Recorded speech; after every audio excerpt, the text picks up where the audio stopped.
আজকে একটু পেঁয়াজ ভাজা করেছি, রুই মাছ আলু পটল দিয়ে ঝোল করছি।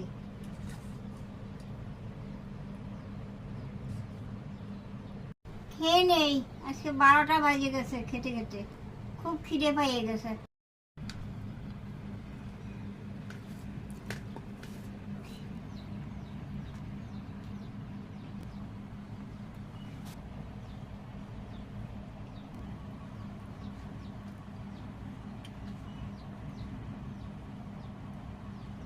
আলু পটলের ঝোলটা খুব সুন্দর হয়েছে, খুব ভালো হয়েছে খেতে। অনেকদিন পরে রান্না করলাম তো, এই সময় পটল খুব ভালো লাগে খেতে।